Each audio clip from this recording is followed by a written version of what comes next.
ఇప్పటికి నాకు ఒక విషయం అర్థం కావట్లేదు. ఆస్తులు, అంతస్తులు ఆరోగ్యాన్ని ఇస్తాయా? చాలా మంది తెగ ఫీల్ అయిపోతా ఉంటారు. మాకు ఇంత ఆస్తుంది, అంత ఆస్తుంది అని. ఒకటి గుర్తుపెట్టుకోండి. 100% ఆరోగ్యంగా ఉన్నవాడు 100 కోట్ల ఆస్తిపరుడి కంటే గొప్పవాడు, అదృష్టవంతుడు. చాలా మంది ఈ మధ్య కాలంలో అశ్వగంధ గురించి ఒక క్లియర్ వీడియో చేయండి. అన్ని విషయాలు కవర్ అయ్యే విధంగా చెప్పండి. చాలా మందికి యూజ్ అవుతుంది అని చెప్పేసి అడిగారు. అందుకోసమనే ఈ video. Hi, this is Veerabrahmam, consultant pharmacist B pharmacy. Welcome back to our channel pharma and health YouTube channel. మీలో ఇంకా ఏదైనా డౌట్లు ఏమైనా ఉంటే కామెంట్ సెక్షన్లో కామెంట్ చేయండి. లేదంటే పర్సనల్గా నాతో మాట్లాడాలి అనుకుంటే కాల్ మీ 4 యాప్లో నుంచి కానీ, లేదంటే కన్సల్టేషన్ నెంబర్ ఉంటుంది, కన్సల్టేషన్ తీసుకొని కానీ కాల్ చేయండి. యాజ్ ఏ ఫార్మసిస్ట్గా నేను మీకు ఒక మంచి సజెషన్ చెప్తాను. ఫస్ట్ మనం సబ్జెక్ట్లోకి వెళ్తే, అశ్వగంధ గురించి నేను రీసెర్చ్ స్టార్ట్ చేసిన దగ్గర నుంచి 4 రోజులు పట్టింది. దాదాపు 5 పేజీలు అయిపోయింది. వీటిల్లో ప్రతి ఒక్క పాయింట్ మీకు యూజ్ అవుతుంది. అన్ని పాయింట్లు కవర్ అయ్యే విధంగా తక్కువ టైంలో మీకు ఎక్కువ నాలెడ్జి ఈ వీడియోలో నేను ఇస్తాను. కాకపోతే మీరు చేయాల్సింది ఏంటంటే స్కిప్ చేయకుండా చివరి వరకు చూడండి.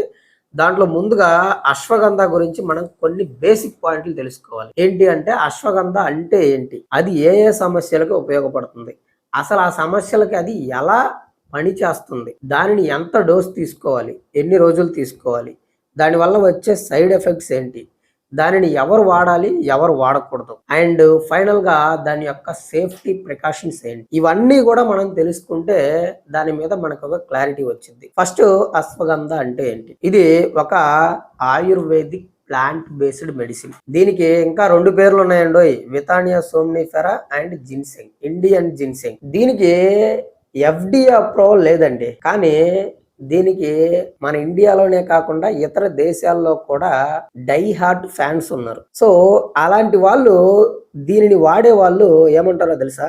FDA పుట్టి 110 సంవత్సరాలు 120 సంవత్సరాలు అయింది, కానీ ఈ అశ్వగంధ అనే ఆయుర్వేదంని 3000 సంవత్సరాలకు పైగా అప్పటి నుంచి కూడా వాడుతున్నారు.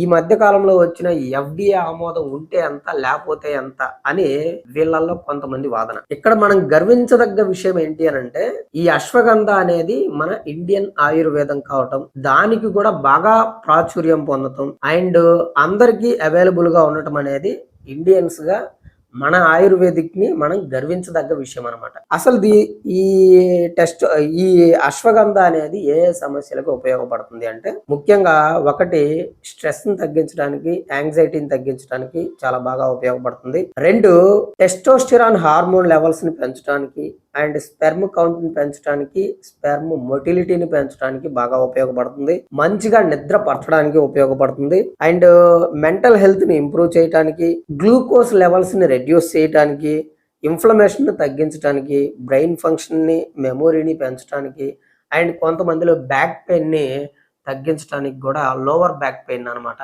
దీనిని ఉపయోగిస్తున్నారు. అశ్వగంధలో ఉండే ఒక మెయిన్ యాక్టివ్ కాంపౌండ్ ఏంటయ్యా అంటే విథనాలోయిడ్స్. మీరు అశ్వగంధ తీసుకుంటున్నప్పుడు మీకు ఎలా ఉంటుంది అంటే, చాలా రిలాక్స్ గా స్ట్రెస్ తగ్గే విధంగా అది పనిచేస్తుంది. అది ఎలాగో తెలుసా? HPA యాక్సిస్ ని ఇది మాడ్యులేట్ చేస్తుంది. అంటే ఇది శరీరం యొక్క, ఈ HPA యాక్సిస్ అనేది శరీరం యొక్క స్ట్రెస్ ని కంట్రోల్ చేసే మెయిన్ న్యూరో ఎండోక్రైన్ సిస్టమ్ అనమాట. దీంట్లో 3 భాగాలు ఉంటాయి. H అంటే హైపోథలామస్, P అంటే ప్యూటిటరీ గ్లాండ్, A అంటే అడ్రినల్ గ్లాండ్స్. ఈ 3 రకాలు కూడా ఒక చైన్ లాగా పనిచేసి మీకు అల్టిమేట్ గా ఈ స్ట్రెస్ హార్మోన్ ని బ్లడ్ లోకి రిలీజ్ చేస్తాయి అనమాట. అది ఎలాగో మీకు క్లియర్ గా చెప్పాలి అంటే, ఫస్ట్ మీరు స్ట్రెస్ ఫీల్ అయ్యారు అనుకోండి, హైపోథలామస్ ఆ స్ట్రెస్ ని గ్రహించి మీకు కార్టికోట్రోపిన్ రిలీజింగ్ హార్మోన్ ని రిలీజ్ చేస్తుంది. అదేం చేస్తుంది అంటే, ఈ పిట్యూటరీ గ్లాండ్ దాన్ని రిసీవ్ చేసుకొని మీకు ఎడినో కార్టికోట్రోపిక్ హార్మోన్ ని రిలీజ్ చేస్తుంది. తర్వాత ఏం జరుగుతుంది అంటే, ఈ కిడ్నీల పైన ఉండే 2 టోపీల్ లాగా ఉండే వాటిని అడ్రినల్ గ్లాండ్స్ అని చెప్తాం కదా. సో ఆ అడ్రినల్ గ్లాండ్స్ దీనిని అంటే అడ్రినో కార్టికోట్రోపిక్ హార్మోన్ ని స్టిమ్యులేట్ చేసి ఫైనల్ గా విలన్ ని మన బాడీలోకి దింపుతుంది. ఆ విలన్ ఎవడు? కార్టిసాల్. అదే మెయిన్ ప్రైమరీ స్ట్రెస్ హార్మోన్ అనమాట. అయితే ఇక్కడ మీరు 2 విషయాలు తెలుసుకోవాలండి. అదేంటి అంటే, ఒకటి acute stress, 2 chronic stress. Acute stress వల్ల మీకు ఏ ప్రాబ్లము ఉండదు, కానీ క్రానిక్ స్ట్రెస్ లో కనుక మీరు ఉన్నారు అంటే, ఈ ప్రొసీజర్ ఏదైతే ఉందో, ఇప్పుడు నేను చెప్పిన ప్రొసీజర్ ఏదైతే ఉందో అది కంటిన్యూగా ఇంకా జరుగుతూనే ఉంటుంది రెగ్యులర్గా. దానివల్ల మీకు బాడీలో ఇన్ఫ్లమేషన్ రావటం అండ్ దానివల్లే గుండె జబ్బులు రావటం, బీపీ పెరగటం, షుగర్ పెరగటం, బాగా ఒబిసిటీ పెరగటం, ఇవన్నీ కూడా దానివల్లేనమాట. మీకు క్రానిక్ స్ట్రెస్ కనుక వచ్చింది అంటే ఆ హెచ్బిఏ యాక్సిస్లో ఆ ప్రాసెస్ మొత్తం జరుగుతుంది. అదంతా మీకు ఈ ఈ ప్రాబ్లమ్ని తెచ్చిపెడుతుంది అనమాట. అయితే ఈ అశ్వగంధాన్ని మీరు తీసుకోవటం కారణంగా ఇదేం చేస్తుంది అంటే ఈ ప్రాసెస్ ఏదైతే ఉందో, ఈ హెచ్పిఏ యాక్సిస్ ప్రాసెస్ ఏదైతే ఉందో దానిని టర్న్ ఆఫ్ చేసేస్తుంది. సో దాని కారణంగా మీకు ఏమవుతుంది అంటే సీరం కార్టిసాల్ లెవెల్స్ తగ్గిపోతాయి, నర్వస్ సిస్టమ్ కామ్ డౌన్ అయిపోతుంది అనమాట. సో ఇక్కడ అశ్వగంధ ఇంకొక రోల్ని కూడా ప్లే చేస్తుంది. అది కూడా మెయిన్ రోలే. అదేంటి అంటే ఇప్పుడు మనకి కార్ ఉంది. కార్కి driving mode and neutral mode 2 ఉంటాయి కదా.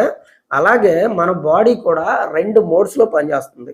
ఒకటి sympathetic mode, 2 parasympathetic mode. Sympathetic mode అంటే అలర్ట్ సిస్టమ్ అనమాట. మన బాడీ అలర్ట్ అయిపోతుంది. పారాసింపాథటిక్ సిస్టమ్ అంటే రెస్ట్ అండ్ డైజెస్టివ్ మోడ్ అనమాట. అంటే మనం హెల్దీగా ఉండాలి అంటే పారాసింపాథటిక్ మోడ్లో మన బాడీ ఉండాలి, అంటే రెస్ట్ అండ్ డైజెస్ట్ మోడ్లో ఉండాలి. మరి ఇది ఎప్పుడు దేనికి పనిచేస్తుంది అంటే ఇది మనం పని చేయాల్సిన పని లేదు. మీకు ఏదైనా ప్రమాదం పొంచి ఉన్నప్పుడు కానీ, ఆ ప్రమాదం మీ మీదకి వస్తుంది అని మీకు తెలిసినప్పుడు కానీ, మీకు తెలియకుండానే మీ బాడీ విత్ ఇన్ సెకండ్స్లో ఆ అలర్ట్ సిస్టంలోకి మీ బాడీని తీసుకెళ్ళిపోతుంది. సో దానికి మీరేం చేయాల్సిన పని లేదు. మీరు చేయాల్సిన పని ఏంటి అని అంటే మీరు హెల్దీగా ఉండాలంటే రెస్ట్ అండ్ డైజెస్ట్ మోడ్లో ఉండాలి. కానీ ఈ రోజుల్లో ఏమవుతుంది, ఈ రోజుల్లో పర్సనల్గా కానీ, ప్రొఫెషనల్గా కానీ, ఫైనాన్షియల్గా కానీ రకరకాల ఒత్తిడుల వల్ల చాలామంది ప్రజలు పార్షియల్గా అలర్ట్ సిస్టంలో ఉంటున్నారు. సో దాని కారణంగా ఏమవుతుంది, మీకు మీ బాడీలో కార్టిసాల్ లెవెల్స్ అనేవి ఇందాక ఆ హెచ్బిఏ యాక్సిస్ అని చెప్పాను కదా, అది కంటిన్యూస్గా జరుగుతూ ఉంటుంది అనమాట. ఈ అశ్వగంధాన్ని తీసుకోవటం కారణంగా ఇది ఏం చేస్తుంది అంటే మీ బాడీని ఎప్పుడూ కూడా రెస్ట్ అండ్ డైజెస్ట్ మోడ్లో ఉంచుతుంది అనమాట. ఈ విధంగా పనిచేయటం కారణంగానే మీకు అశ్వగంధ అంత పేరు ప్రఖ్యాతలు తెచ్చుకుంది. మరి దానిని ఎంత డోస్ తీసుకోవాలి ఏంటి? యాక్చువల్గా మీరు బాగా యాక్టివ్ పర్సన్ అయ్యి ఉండి, అంటే రోజు జిమ్ చేయటం కానీ, ఎక్సర్సైజ్ చేయటం కానీ ఇలాంటి పర్సన్ అయ్యి ఉంటే మీరు రోజుకి 300 mg బీటీ డోస్లో తీసుకోవచ్చు. అంటే మార్నింగ్ నైట్ 2 పూటలు తీసుకోవచ్చు.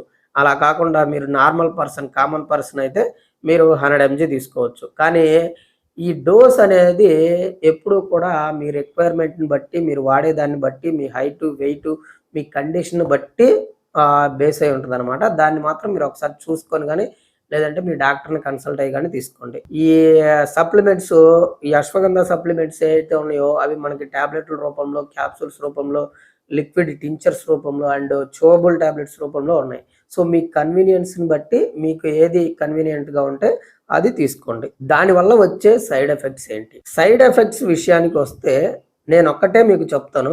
ఎవరికైతే మూలికలు, ఇదేంటి ప్లాంట్ బేస్డ్ మూలిక కదా, సో మూలికలకి ఎవరికైతే ఎవరి బాడీ అయితే బాగా రెస్పాన్స్ వచ్చిందో అలాంటి వాళ్ళకి మంచిగా పనిచేస్తుంది. ఆ మూలికలకి ఎవరికైతే రెస్పాన్స్ రాదో అలాంటి వాళ్ళకి సరిగ్గా పనిచేయదు అండ్ అడిషనల్గా సైడ్ ఎఫెక్ట్స్ వస్తాయి. సో 100లో ఆల్మోస్ట్ 60 నుంచి 70% మందికి బాగా పనిచేస్తుందని చెప్తున్నారు. ఒక 30% మందికి సైడ్ ఎఫెక్ట్స్ అయితే వస్తున్నాయి. సో ఆ సైడ్ ఎఫెక్ట్స్ ఏమి వస్తున్నాయి ఏంటి అని అంటే స్టమక్ అప్సెట్గా ఉండటం, నాజియా ఉండటం, వామిటింగ్ ఉండటం, డ్రౌజీనెస్ ఉండటము అండ్ రేర్ కేసుల్లో ఎవరైతే అశ్వగంధాన్ని ఇంప్రాపర్గా యూస్ చేయటం, లేదంటే హై డోస్లో యూస్ చేయటం చేస్తారో అలాంటి వాళ్ళకి లివర్ డ్యామేజ్ అయ్యే ఛాన్స్ ఉంది అని చెప్పేసి international journal of environmental research and public హెల్త్లో ఒక స్టడీ అయితే పబ్లిష్ అయ్యింది.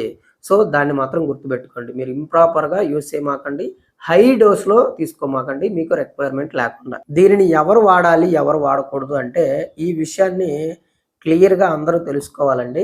ఎందుకు అని అంటే దీనికి చాలా కాంట్రా ఇండికేషన్స్ ఉన్నాయి, అంటే డ్రగ్ ఇంట్రాక్షన్స్ ఉన్నాయన్నమాట. ముఖ్యంగా ఎవరైతే ఐరన్ లెవెల్స్ బాడీలో ఎక్కువగా ఉంటుందో అలాంటి వాళ్ళు దీనిని వాడకూడదు. ఎందుకంటే అశ్వగంధాలో మీకు ఐరన్ కంటెంట్ ఆల్రెడీ ఉంటుంది కాబట్టి మీరు అడిషనల్గా తీసుకోవడం కారణంగా ఐరన్ మీ బాడీలో ఎక్కువైపోతుంది. ఐరన్ ఎక్కువైతే చాలా ఇబ్బందులు వస్తాయి. అండ్ ఐరన్ డెఫిషియన్సీ ఉన్న వాళ్ళు ఎవరైతే ఉంటారో వాళ్ళు అశ్వగంధాని యూజ్ చేసుకోవచ్చు. వాళ్ళకి చాలా బాగా కూడా యూజ్ అవుతుంది. సెకండ్ పాయింట్, అశ్వగంధ హైపోథైరాయిడిజం ఉన్న వాళ్ళు వాడుకోవాలి. హైపర్ థైరాయిడిజం ఉన్న వాళ్ళు అస్సలు వాడకూడదు. మీకు ఏదైనా బీపీ కానీ, షుగర్ కానీ, ఇంకా లేకపోతే గుండెకి సంబంధించిన డిసీజెస్ ఉండి కానీ, దానికి సంబంధించిన మెడికేషన్ కనుక మీరు వాడుతూ ఉంటే ఈ అశ్వగంధాన్ని తీసుకోకూడదు. అండ్ ఫైనల్గా మీరు యాంటీ సైకోటిక్ మెడిసిన్ అంటే మెంటల్ హెల్త్కి సంబంధించి మనకి అల్లోపతిలో చాలా రకాల టాబ్లెట్స్ ఉన్నాయి. సెడేటివ్స్ అండ్ హిప్నోటిక్స్ కానీ, ఎస్ఎస్ఆర్ఐస్ కానీ, యాంటీ సైకోటిక్స్ కానీ, అలాంటివి ఏవి కూడా మీరు తీసుకుంటున్నప్పుడు ఈ అశ్వగంధాన్ని వాటితో కలిపి తీసుకోకూడదు. ఎందుకు అనంటే డ్రగ్ ఇంట్రాక్షన్స్ ఉన్నాయి. ఒకవేళ మీరు ఆ మందులు వాడుతుండి ఇది తీసుకోవాలి అనుకుంటే మాత్రం ఖచ్చితంగా మీరు డాక్టర్ని కన్సల్ట్ అవ్వండి. ఆయన మీకు వాడమంటేనే మీరు వాడుకోండి. ఫైనల్గా మనం ఏం తెలుసుకోవాలి అంటే దీనిని ఎంత కాలం వాడాలి అనేది చాలా క్వశ్చన్ మార్క్ లాగా ఉంది. ఇది ఎక్కడా కూడా నాకు ఆన్సర్ కనపడలేదు. చాలామంది అంటే వాళ్ళు చెప్పే విషయం నేను చెప్తున్నాను. చాలామంది ఒక 3 నెలలు రెగ్యులర్గా వాడుకొని తర్వాత ఆపేస్తున్నారు. దీనిని లాంగ్ టర్మ్‌లో వాడుకుంటే ఏమవుతుంది ఏంటి అనేది కరెక్ట్ ఇన్ఫర్మేషన్ అయితే నాకు ఎక్కడ దొరకలేదు. ఇన్ కేస్ అలా వాడిన వాళ్ళు ఎవరైనా ఉంటే కామెంట్ చేయండి. అండ్ అసలు ఇప్పుడు మనం తీసుకోవాల్సిన సేఫ్టీ ప్రికాషన్స్ ఏంటి అని అంటే ఈ సప్లిమెంట్స్ అనేవి మనకి మార్కెట్లో ఆయుర్వేదిక్ సప్లిమెంట్స్ వందల వేల కంపెనీలు ఉన్నాయి. సో దాంట్లో ఏది తీసుకోవాలి, ఏది స్టాండర్డ్ కాదు అనేది తెలుసుకోవటం ఒక కామన్ మ్యాన్కి ఒక పెద్ద క్వశ్చన్ మార్క్ అయిపోయింది. నేను మీకు ఒక విషయం చెప్తాను ఏంటి అంటే దీంట్లో KSM 66 అని ఒకటి ఉంది. ఇదైతే సేఫ్ అని చెప్తున్నారు అండ్ స్టాండర్డైజ్డ్. ఎందుకు అంటే దీంట్లో ఎటువంటి టాక్సిక్ సాల్వెంట్స్ లేకుండా కేవలం వేరు నుంచి తీసిన సారంతో దీన్ని ఉత్పత్తి చేశారంట. సో అత్యంత ప్రామాణికమైంది అని కూడా దీన్ని చెప్తున్నారు. మిగతా వాటితోటి పోలిస్తే దీనికి సైడ్ ఎఫెక్ట్లు కూడా తక్కువ అని చెప్తున్నారు. మీరు ఏది తీసుకున్నా సరే, ఏ బ్రాండ్ తీసుకున్నా సరే నేను ఒక విషయం చెప్తాను. అదేంటి అంటే ఆ బ్రాండ్ కింద మీకు జెన్యూన్ రివ్యూస్ ఉంటాయి. రివ్యూస్ని చూసుకోండి. అండ్ బ్రాండ్ లేబుల్ మీద మీకు కరెక్ట్గా ఉండాల్సిన అవన్నీ ఉన్నాయా లేవా అని చూసుకోండి. అంటే ఫాసీ లైసెన్స్ ఉందా లేదా ఇలాంటి మ్యాండేటరీ చూసుకోండి. అలా చూసుకొని మాత్రమే మీరు తీసుకోండి. ఫైనల్గా సప్లిమెంట్స్కి దీనికి ఏంటి సంబంధం ఏంటి అని అంటే ఏది తీసుకుంటే బెటర్ అని చాలా మంది మళ్ళీ అది ఒక క్వశ్చన్ మార్క్గా ఫీల్ అవుతారు. మనకి దీనిని మెంటల్ హెల్త్ గురించి మీరు వాడాలి అనుకుంటే ఫస్ట్ మెంటల్ హెల్త్కి సంబంధించి నేను 8 రకాల న్యూట్రియంట్స్ ప్రతి వీడియోలో చెప్తా ఉంటాను.